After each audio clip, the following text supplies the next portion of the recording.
He did. Greetings, fellow mortals. Just a reminder saying it's just my opinion is for cowards. I'm not gonna lie here, I'm not a super huge fan of Mad Max. Of the first 3 films, I only really liked The Road Warrior. The game was fun, but I can't tell you one thing about the story at all. But I did really like Fury Road for the amazing action scenes. What did confuse me, however, was when anyone liked the story at all. Okay, it wasn't like the plot didn't fit or I was confused at all, it was more that I was absolutely stunned by how they portrayed women as the most incompetent, brain-dead, useless, and society-ruining people on the planet. All in a movie that was considered to be a pro-women and girl power film. And before anyone says anything, no, I don't support those messages, but I saw them loud and clear throughout Fury Road. This might be the biggest trick a movie has ever played on anyone. Even years later, people proclaim that it's a feminist film, from both sides, pro and against. And I'm just here looking at what happens in the story, wondering what film that everyone else is looking at, and what they're smoking, because that has to be some good stuff. Because the first time I saw the film, my jaw dropped because of just how sexist and anti-women the film actually is. This is coming from a guy that is writing a 15-book series with a woman as the protagonist and as a leader of a country, and she's very good at what she does. I love female characters, and Mad Max Fury Road makes the fairer sex seem like the dumbest people on the planet. But why? Why would you do that? Why would you do any of that? Let me explain. Fury Road starts with Mad Max getting captured and dragged into a citadel. The master, Immortan Joe, is obviously a tyrant who runs a city that actually works in the apocalypse. Not going to say that this is a good dude, he sucks. At the same time, the people do have enough water to actually survive. We see them alive after all, which, if you think about it, needs to happen in a desert apocalypse where water is scarce. Someone has to make sure that it doesn't all run out.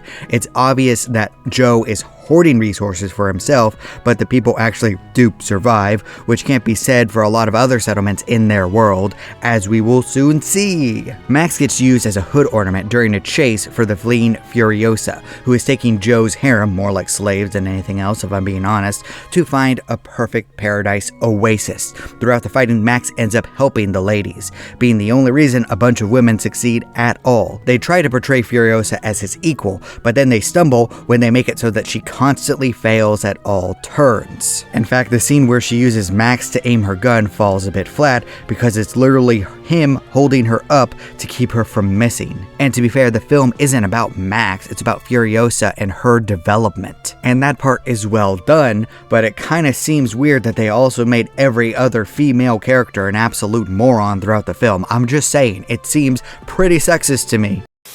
Stupid is, stupid does, Mrs. Blue. I guess. All this continues until they arrive at the paradise, only to find that it actually did exist until a bunch of women showed up and ruined it, because women are apparently so bad at managing resources. Oh, I still laugh so hard at this plot twist.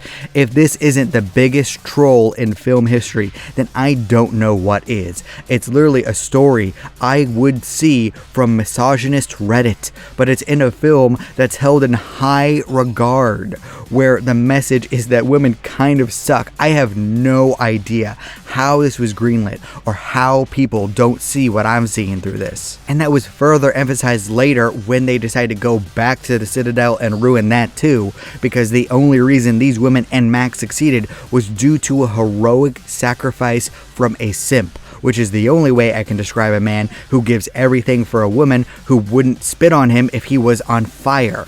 And then Max saves Furiosa's life in the end, all for her to immediately destroy the Citadel by dumping all of the water onto the dirt, where it will instantly evaporate and everyone will die of dehydration. Food, water, atmosphere. And the movie presents this as a happy ending. Do you want to know why the Furiosa movie had to be a prequel? Because she and everyone around her died. What's to stop Furiosa from ruining the Citadel like with what happened with the Oasis? We're already shown that she does in fact do that. Plus, what's going to keep the crazy public and the outsiders at bay? If people don't die from lack of resources, then they will from bandits, because Furiosa no longer has Max to keep her from failing. This is what the script is telling me. Instant death. I mean, who's going to help her? The women that destroyed the paradise? The pregnant harem? Are you kidding me? Those ladies use drinking water to bathe in the middle of a desert with no other sources of water around them. Their kids are doomed. If by some miracle that they don't all die giving birth in the apocalypse, who will protect their spoiled asses? Because don't forget that Furiosa allowed this to happen in the middle of the desert with no other drinking water. I don't think that I can emphasize that enough. Look, I'm not going to criticize them for trying to get away from a man who treated them like toys and resources, but they are effectively useless at everything in this world. They have no skills, they have no survival instincts, they don't have the intelligence not to waste water.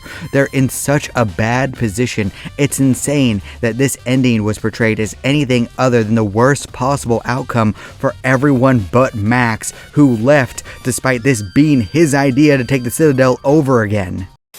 This is fine. I'm okay with the events that are unfolding currently.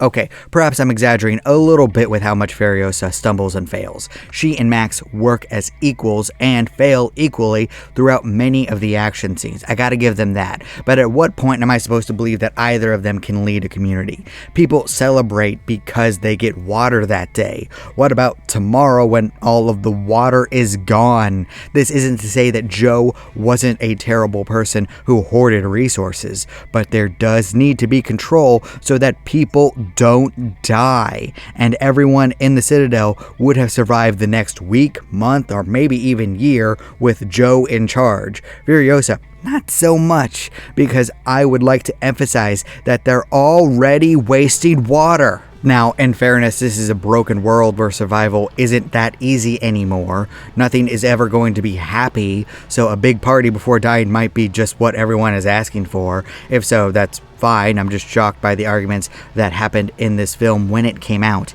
And now that the Furiosa prequel is out as well, people are proclaiming that the film failed because of the female lead. No, it wasn't that. It's more that Mad Max wasn't that popular to begin with. It's a series that goes entire decades without releases, and it didn't even have the title character in this prequel. It featured a side character in a prequel film where the plot was secretly morbid, sexist, and hopeless. I'm just saying here. Listen, you little wiseacre. I'm smart, you're dumb. I'm big, you're little. I'm right, you're wrong. The budget of the prequel was way too big. It would have been fine if they kept it inexpensive, under $100 million at least, but they didn't. For some reason, a small group of people see Mad Max and Furiosa as something that they're not. I could sit here and list a few reasons it failed. It will be on streaming weeks after its release. Movie theaters suck. People are struggling financially right now. There isn't a grace feeling for anything anymore when people want instant gratification. If someone's on the fence, they'll decide against going. I can guarantee it. And honestly, Mad Max is a testosterone action fest with a hopeless world where people feel that this isn't exactly a happy ending in any way. It has nothing to do with Furiosa being a woman. The film probably would have failed with Max in it too. They just set it up poorly. I don't even hate the story of Fury Road. I think it's hilarious Reddit nonsense where it could have been easily fixed. 1, don't show the pregnant women being the stupidest people in the world in the desert. 2, have the Oasis be destroyed because of invaders.